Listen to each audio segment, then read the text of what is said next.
উপরে কি লেখা আছে দেখো, বানান শেখো।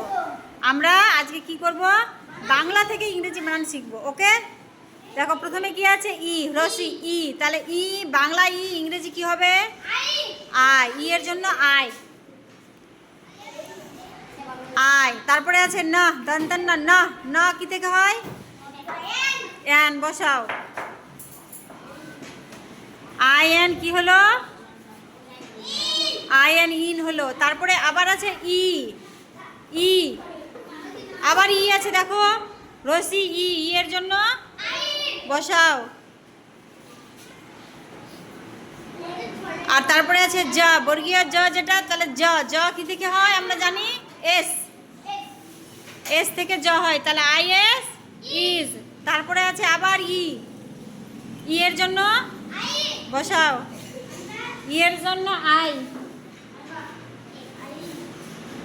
আর ট, ট কি থেকে হয়,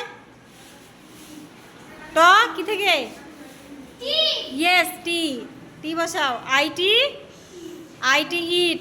হ্যাঁ, তারপরে এবার দেখো, এবার হচ্ছে মজার জিনিস, এবার হয়ের শিকারে হি, তাহলে প্রথমে রসি আছে তারপরে হ, তাহলে হয়ের জন্য কি হবে, হয়ের জন্য এইচ, এই যে হ আছে হয়ের জন্য এইচ, এইচ।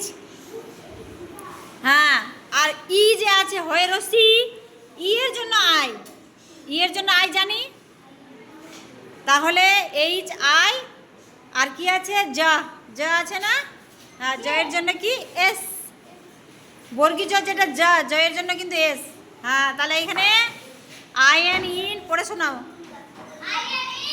হ্যাঁ, আই এস, হ্যাঁ হিজ, হি না ই আছে। হ্যাঁ, চলে আসো।